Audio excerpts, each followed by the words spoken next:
What up, though? And welcome to Lunchtime Detroit Lions Talk, brought to you by Detroit Lions on the Prowl and Lions Nation Unite.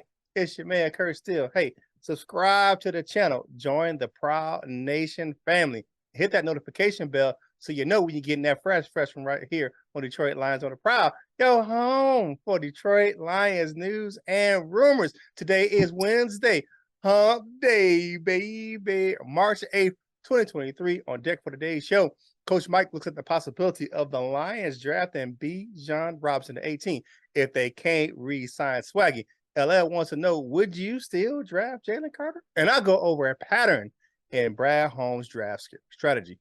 But before we get into all that, man, it's time to bring in the rest of the crew, man.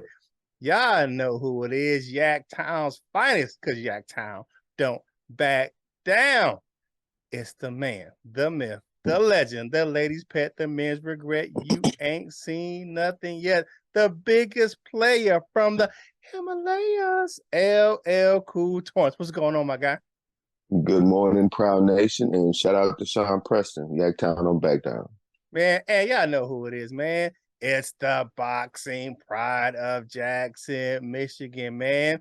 I already told you, he'll cut you a fade and he'll give you one if you need it, man. It's my man, the Wolverine. Who? Coach Mike Jones. What's going on, Lion fans? Let's get this thing started right now. Let's go. For Lions Talk, baby.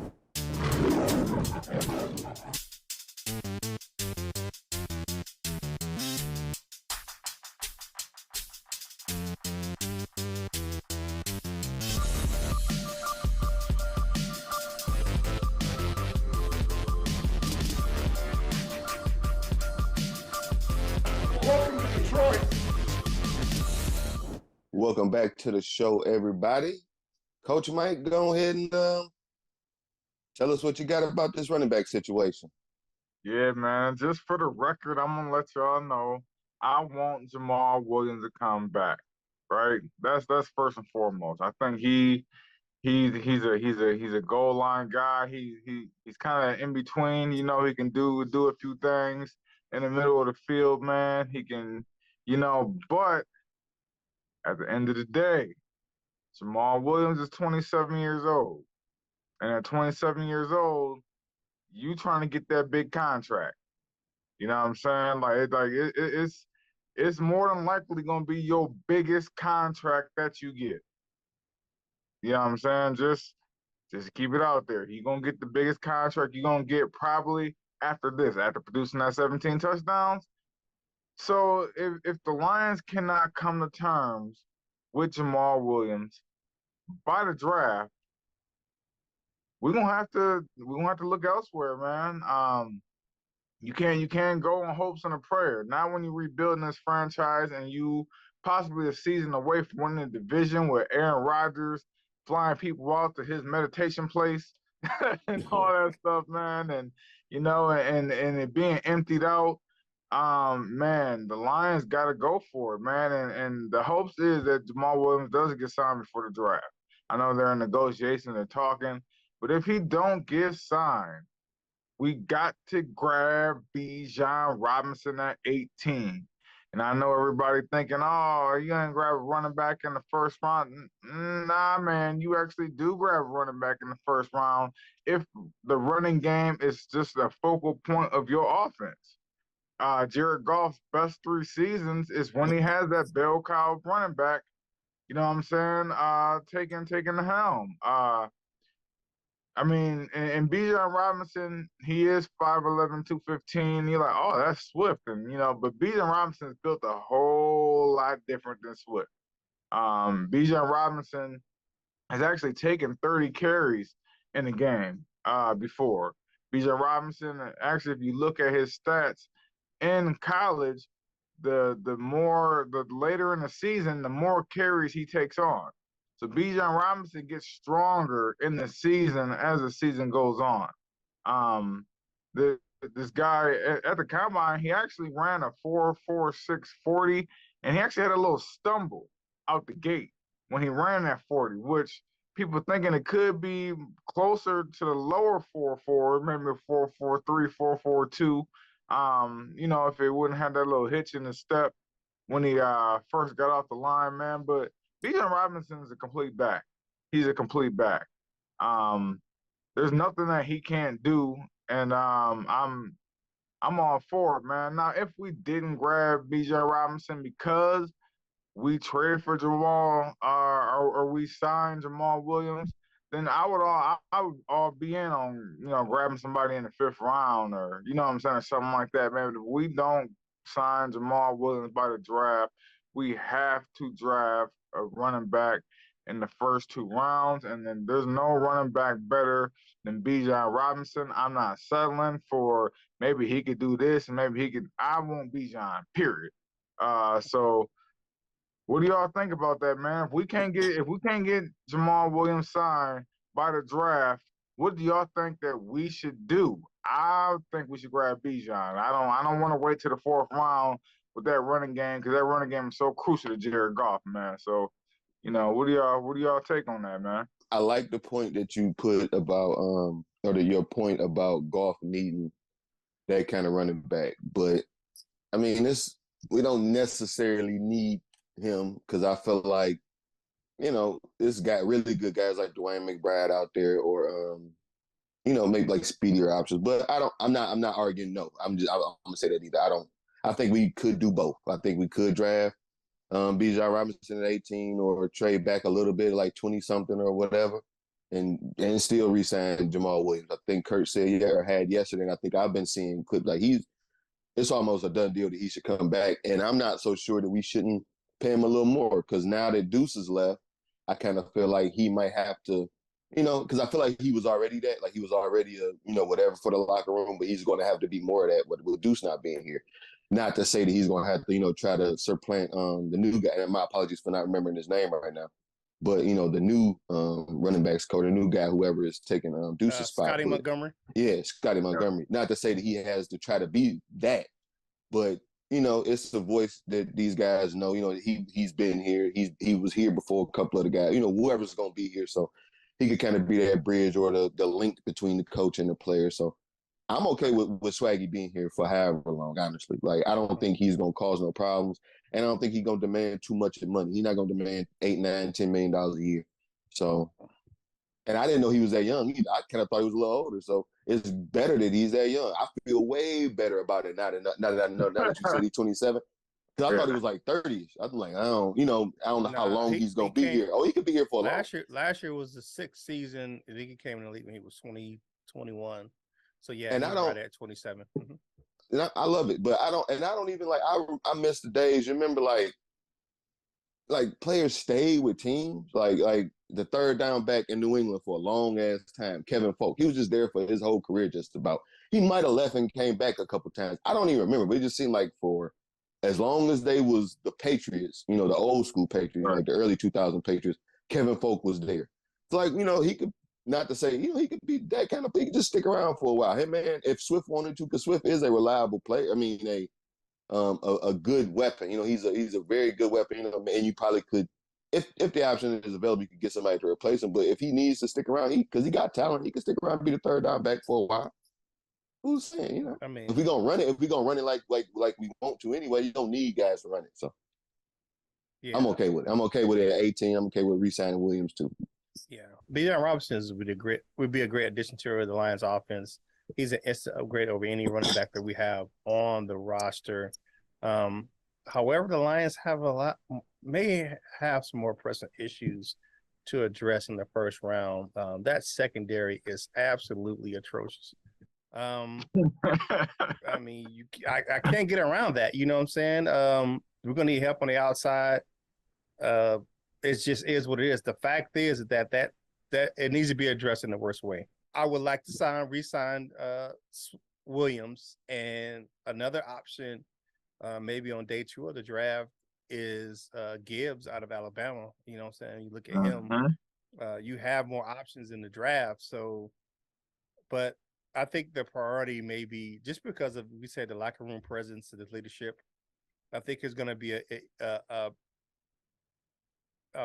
when they make a priority to draft Williams, but you look at the situation, it's kind of fluid. They're meeting with his agents. He's going to have a bigger contract than he would have when he came to Detroit.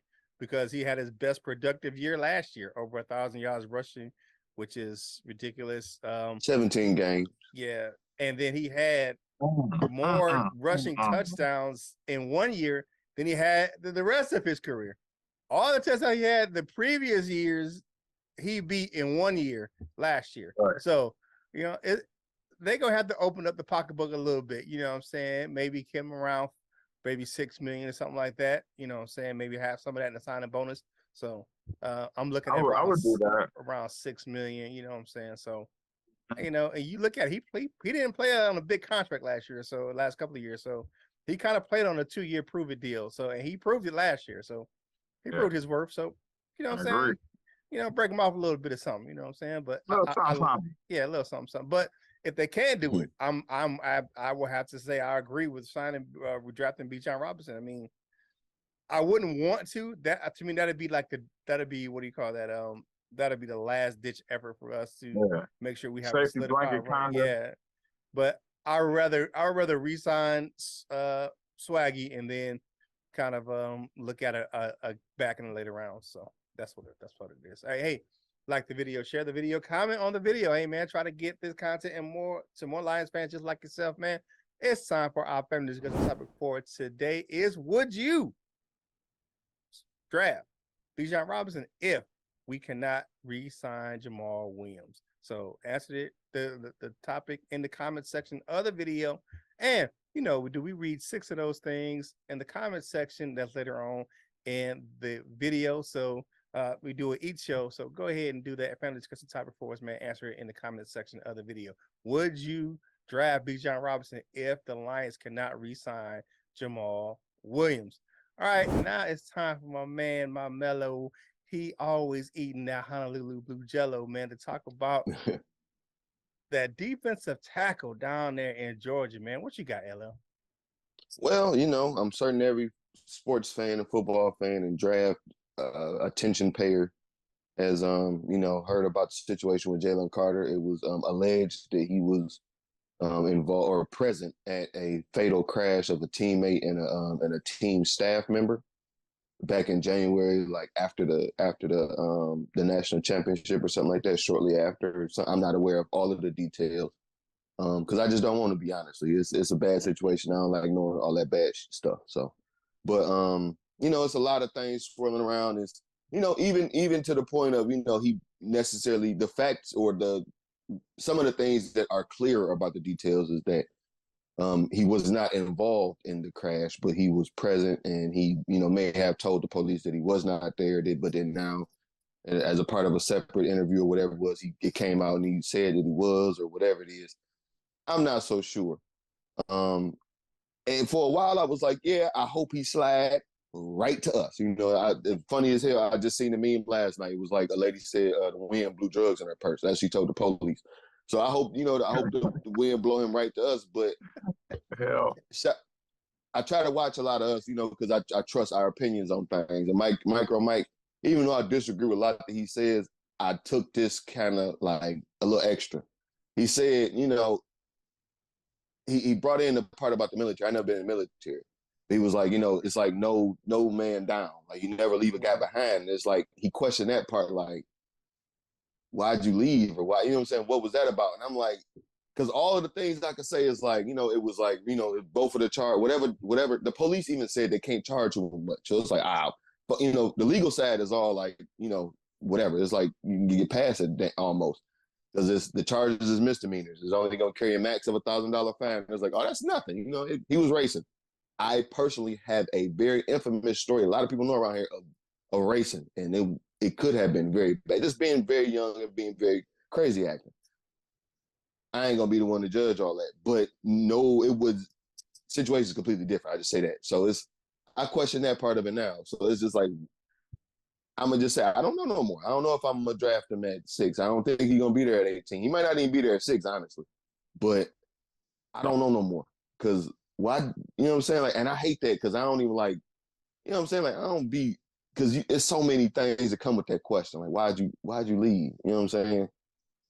So I don't know, man. So what y'all think? With details or not, would y'all still draft Jalen Carter at 6 or any point? If he has 6, man, here's my thing.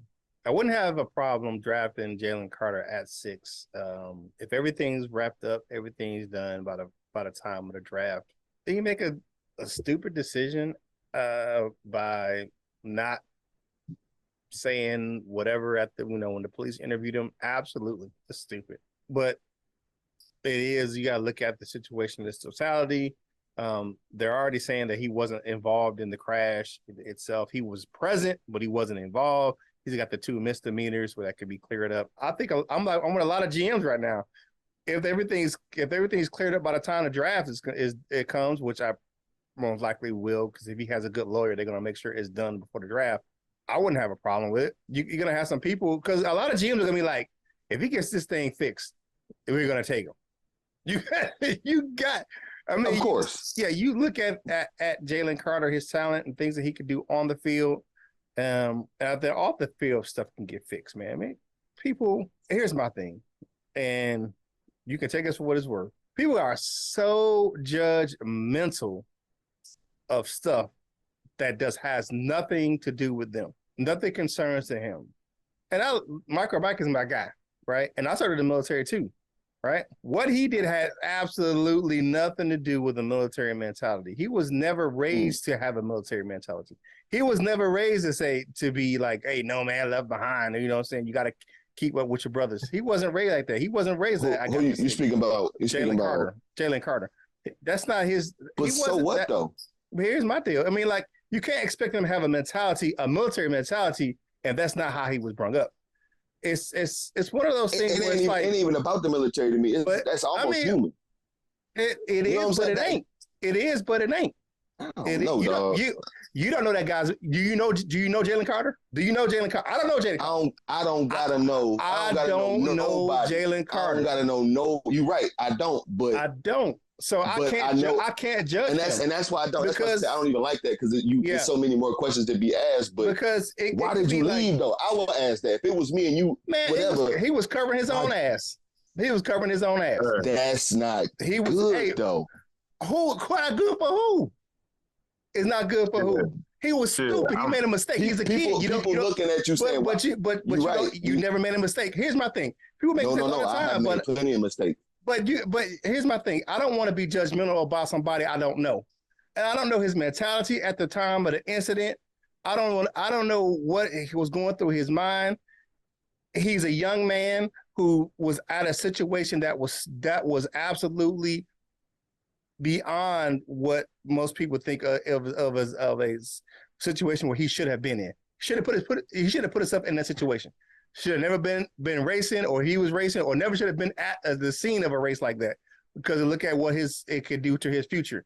But he did it. He made a mistake. It was stupid. And if he's not connected to the 2 people that died or that incident. My thing is, it's one of those things where it was like, man, you could have made a better decision. But if I look back at my life and what I've done in my life, there's a lot of times where I could have made a better decision. And do I want somebody to judge me or judge my future based off a decision I made based off a decision I made? Is that absolutely fair? Absolutely not. Because you got people in the NFL that's still there, has made some way worse decisions in their life or done way worse things and are still in the league. Now, see, I never said he shouldn't be in the league or anything. But I'm not saying you, but there's some people out there that are saying that's the narrative. I would never draft him. I don't want him in the league. He did this, but it's out there, because if you ain't heard it, it's out there. It's out there, and I just don't want the young man's future, and he has already been stated that he had absolutely nothing to do with the actual crash itself that killed those 2 individuals. He was there, but he had nothing to do with it. And it don't bother you in the least bit. And I don't know that this is what happened, but it was just like, you know what I'm saying? Like, what? Man, people I don't know. I'm gonna just say I don't know. I mean, but sometimes you get people that's like, I'm out. You know what I'm saying? But what you got, Coach Jones? I'm gonna tell you like this, man. If I'm 21 years old, I'm about to go to the NFL, and a crash happened.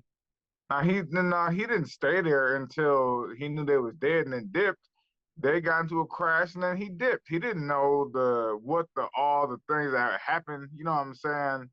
In the crash. And I'm gonna tell you right now, if I'm 21 years old, I'm about to go to NFL and some stuff like that happen. I know the police gonna come. I'm dipping. Like I'm dipping.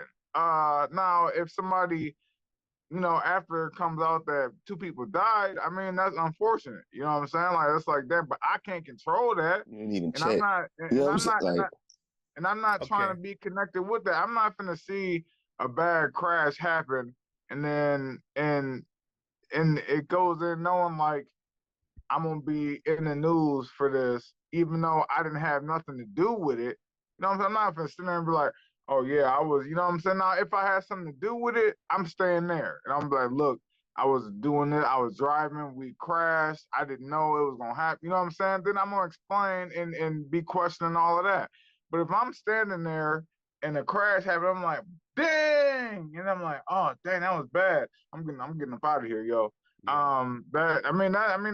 He's 21 years old, man. Like, It- I mean, I mean, you can't expect him and to I'm have and grown man I'll common say sense this. at You're that right. point.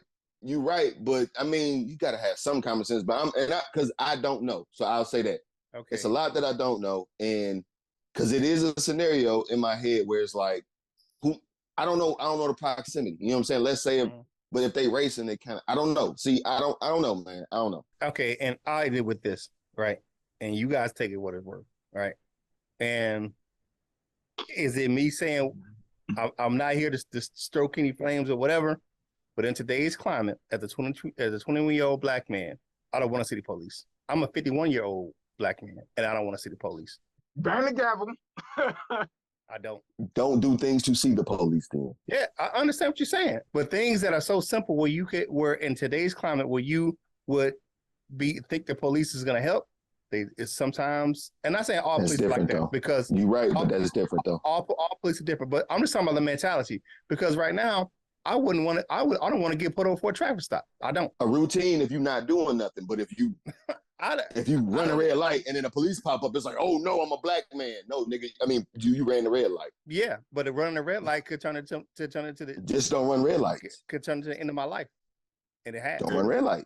Yeah. And you know that. Don't run red lights. But that shouldn't be a consequence. Like, oh, I ran a red light. I You're might right. die. You're But right. that's But not- just don't run red lights. But that's the mentality that some people have nowadays, where they don't trust the people in that uniform.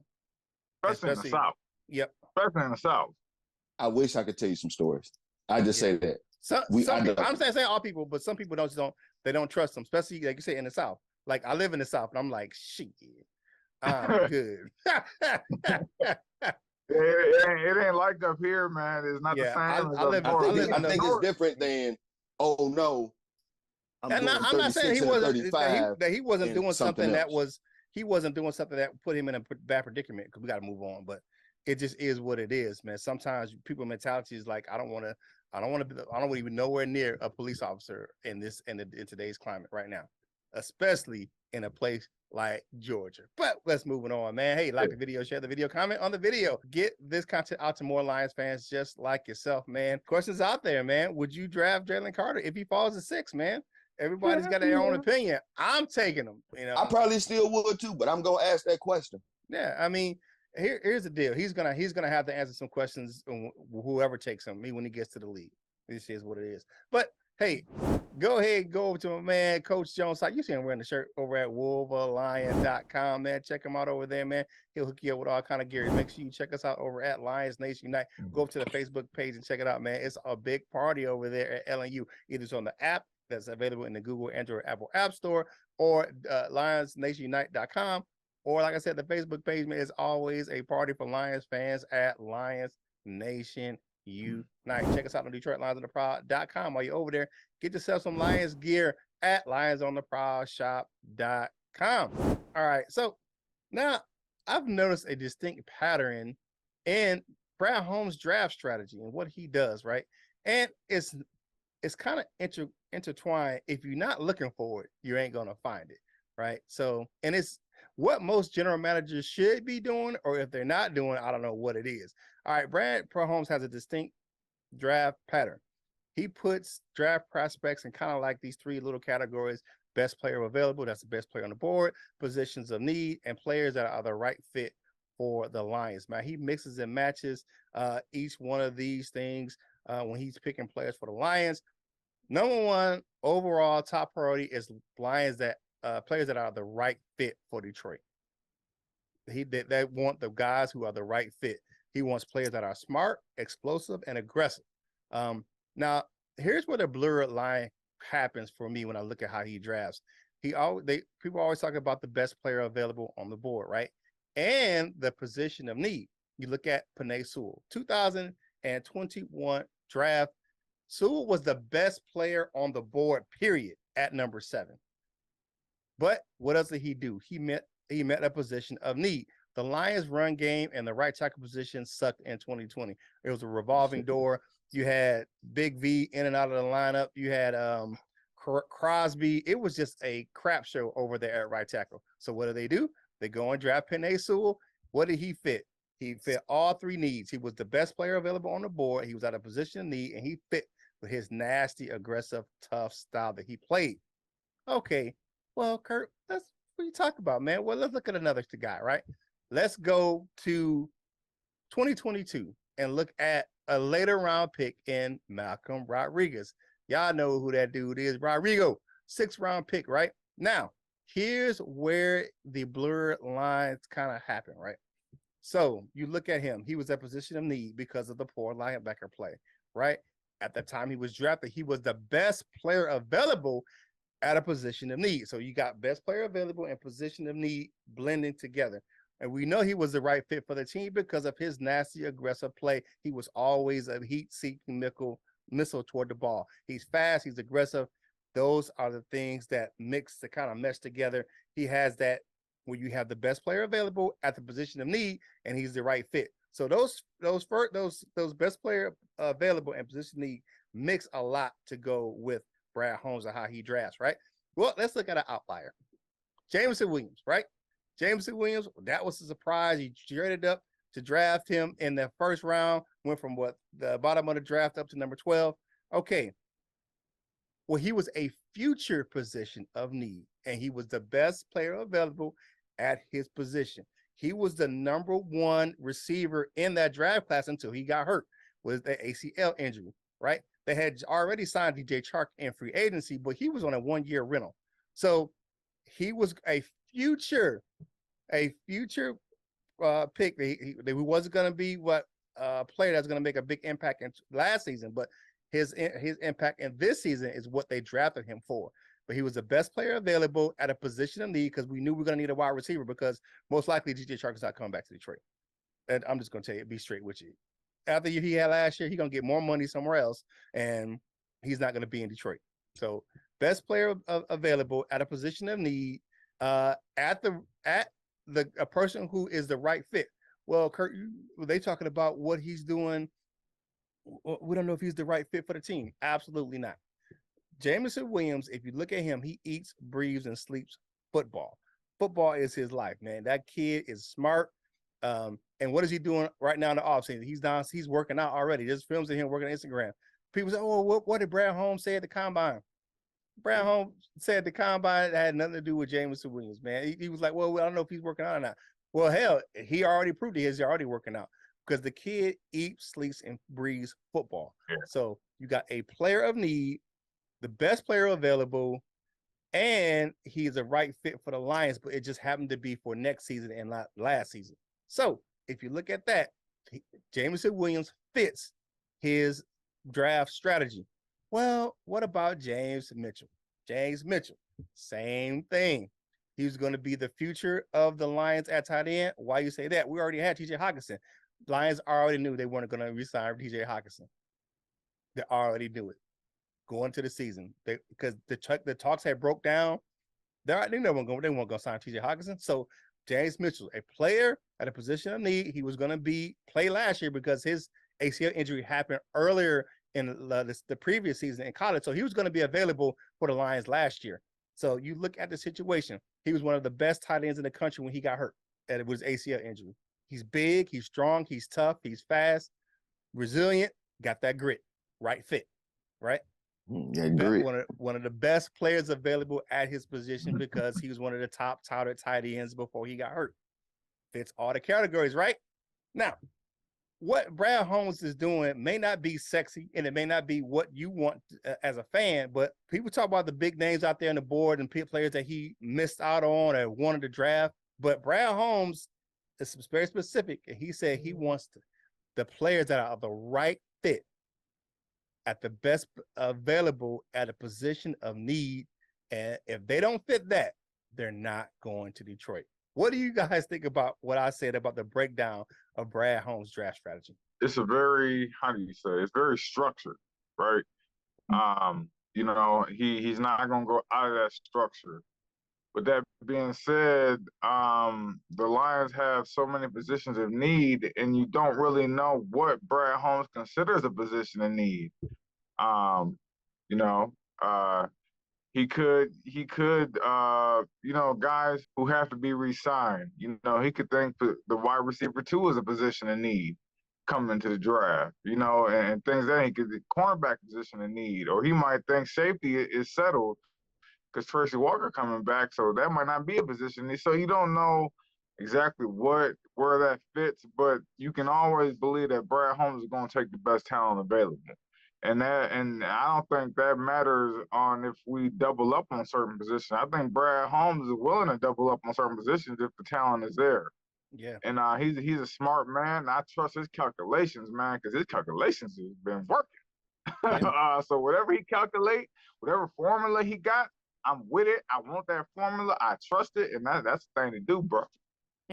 I thought you was gonna say something different. You was like, "Is what you say?" I thought you was gonna say smart, because that's what it is. It just seemed like duh. Like, why wouldn't you? But fans don't. They don't see it that way, though. I mean, but you know, a lot of fans don't see it that way. The more you talk to fans, and the more you hear how some of these people.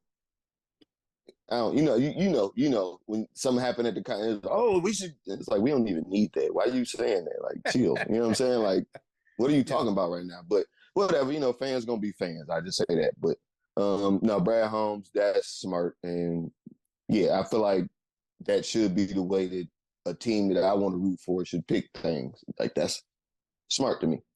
Very smart. Yeah. Mm-hmm. Yeah, definitely. Hey, man, like the video, share the video, comment on the video. Hey. That and what I break down that draft strategy is coming to y'all. That's going to be my first article on Sideline Report. It's going to be dropping later on this week. So I'll go and thorough an in-depth breakdown, even further on how his Brad Holmes draft strategy is simply genius. That's what I call it. It's so simple, but it's so smart the way he does it. It's so sneaky good. But and it's proven itself because you go from 3 to 13 and 1 to 9 and 8. Just like that. That's what I'm talking about. Hey, let's go ahead and like the video, share the video, comment on the video. Let's get this content in front of more Lions fans just like yourself. It's Wednesday, so make sure you tune in to the community tab for the Gold members link today, man, for all the Gold members hanging out today, man. Now it's time to do my favorite thing on the show. It's time for the comment cards, baby. Real quick, Michael Huck says MCDC said 4 players stood out to have the it factor based on their interviews at the combine. I love to know who they are and if we have a chance to get all 4. Maybe that's a good question, Michael Huck, Mr. Reliable. I know he's going to be there at 10 o'clock today. So, all right, what you got, LM? Cassandra Braden, friend of the show, says, I didn't know that Christian Gonzalez was David Blau's wife's brother. Draft him. His sister lived here, and so did his brother-in-law. Blau can help him with any questions he had regarding the coach or the city. He's got to be a Lion. I tell you what, Cassandra Braden, I was with you. Well, I was with the thought of Christian Gonzalez, but tying him to David Blau in any kind of way, I don't think I want him anymore. So go Joey Porter, yeah. Joey Porter. That's a joke. That's a joke, by the way. That's a joke, by the way. Thanks for putting that. Silly. Official Savage says, I'm a Lions fan. Witherspoon is the only one that has lockdown man coverage. Other 2 has no lockdown skills. I'm not sure about that. I don't know, Official Savage. You might not be so official. Brian Waller says, is this, and welcome to the comment cards if I'm not mistaken. Why are people so obsessed with AR from Florida? I'm talking about Anthony Richardson. He completed 53% of his passes in college. Who cares if he could jump far and run fast in shorts and a t-shirt and shorts? I guess he doubled up on that. None of that matters in the NFL. Why would you waste a first-round pick on a guy who may or may not hit? I agree, but I also kind of feel like, what if he ain't the plan? What if the plan ain't to play no time soon? We've seen evidence of this. I'm not saying I want it. I'm not saying it's gonna happen. But to go with your draft strategy that you just talked about so articulately, Curt, he draft for the future. So if he might not be, he probably ain't gonna be right now, but they might feel like, we got Ben Johnson over here, we got Scotty Montgomery, we got a good enough staff. We might could turn that into something else, because a lot of Mark Brunell, they got a lot of. Well, the comparison is to like I guess the arc is Josh Allen, because Josh Allen wasn't nothing coming out of college either, but he still might not be nothing to some people, but he's shown dramatic improvement. So I don't know. I don't want it to happen. I'm not saying that, but I don't know. I don't think they're gonna draft him, but with stranger things to happen. All right, got up in Lake 6 says, I can't see the Lions taking a chance on Robinson at quarterback. I've always been high on Kancey. Yeah. Okay, thinking he's better than Brian Breezy. And his combine numbers help justify that thinking. I think the Lions should use that 6th pick to take him. We'll see. Can't say at 6. Hell no. Big T, what up, though? What up, though, Big T? And then Big T's comment is, what up, though? My apologies for doing that.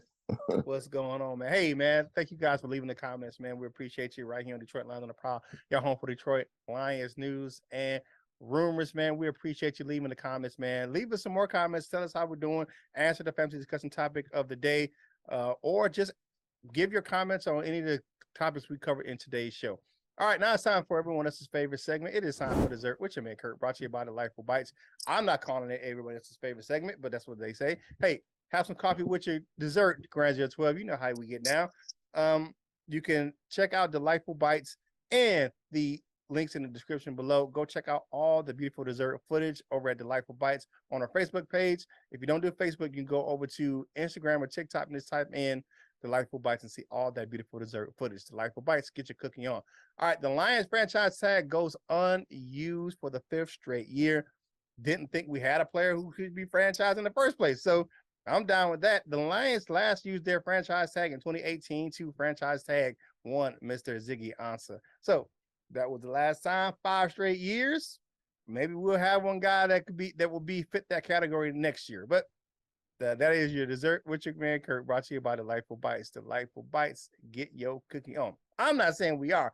I'm just saying maybe it is. I don't know. We don't know. But let's go to that wall of fame, baby. First up, bronze members, we got my man Detroit Drew. We got Joseph Carter. We have my man David Anderson or Q, depending on the day of the week, man. What up, though?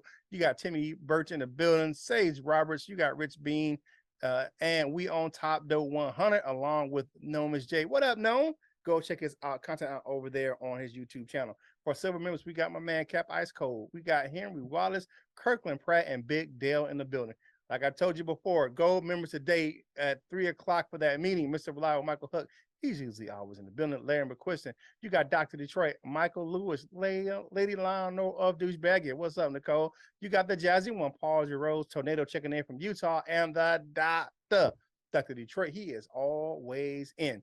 To become a member of the Wall of Fame, click that join now button in the description. Now it's time for final thoughts for today's show. Coach Jones, you up first today, man. What are your final thoughts for today's show? Okay, yeah. Final thoughts is, man, is everybody be kind out there on Twitter, on Facebook, on IG, all of that, man. People just bringing out their scenarios, man. Everybody want the Lions' success. You don't got to cut nobody down or attack nobody, man, because their opinion is to bring the Lions success, and everybody got a different opinion. Be kind, man. Be civil. Don't call nobody, oh, you dumb as hell, bro. Or no, don't do none of that, man. And invite all, accept all, man. It just is what it is, man. Everybody playing fantasy scenarios right now, man. Keep it civil. I feel you. Keep it civil out there. I see a lot of that backlash too, and the name calling and all that stuff like that, man. Yeah. You know what I'm saying? I know LL, he's probably one of the ones out there calling somebody by their name. What you got for today? It's funny that you say that because I'm about to do almost that right now. I agree. Don't be out here wilding over because it's all made up unless somebody's saying take Brian Breezy at 6. You call them whatever you want. But I made that face when I was talking earlier. What happened to Ziggy? Like I just can't I don't remember his end here, but I ain't gonna waste my hip injury, I believe. Somebody said Ziggy Ansah was a lot older than what his age was on his birth certificate. Yeah, that's what with certain foreign players abroad they say that. But I don't know. Happy Wednesday. Have a great day. Be kind. Don't judge, of course, but judge necessarily. If it's a young lady and she fine and you're like, oh, she real nice, but she got 4 kids, you might should judge. Here he go, man. A little bit. Anyways, thank you guys for checking us out right here on Detroit Lions and the Prowl, man. You can find him at WTMN World at Twitter. All your comments. But for me, man, today's show, man, thank you guys for checking this out, man. It's hump day, baby. We know it's getting a little bit hard, man. Go ahead and make sure you follow us on your favorite social media platforms, man. And I think it's T-Dub over there on Instagram. If you want to have any comments for what you you can check them out over there. But for me, man, we appreciate you checking us in right here on Detroit Lions on the Prowl, your home for Detroit Lions news and rumors, man. Check you out. Like I said, man, this week will be my debut over on Sideline Report, man. Once it comes out, I will make sure I post a link, man, so you can watch that. So you can go ahead and read that first article for me over there on Sideline Report. I'm happy to be a contributor over there, and hopefully, so I can bring some Detroit Lions news from a Detroit Lions perspective, man. You know what I'm saying? You know how we get down, man. It's by fan-sided, so we're gonna do our thing over there. First article will be published this week, so we're gonna get that thing in there, and you know what I'm saying? Maybe break some things down, man. Maybe you know what I'm saying? Lions fan style, how we do it over here, man. But for all that, man, thank you guys for checking us out. Hey, I know you ate, because he didn't mention today, man, but I know you got some dollar conies, man. It's Wednesday out there in the Metro Detroit area, so get yourself some dollar conies, man. What inflation? $1.25 every day at M1 Grill. $1.25, man. So get this napkin, man. Wipe them crumbs off your face, man. Finish your drink and get back to work, baby. And whatever you're doing in life, you got to boss up. Ball out and be the best version of you that you can be. For my fellas, LL and Coach Mike, this is Curt Steele, and we will holla at you real soon. We love you, Jim.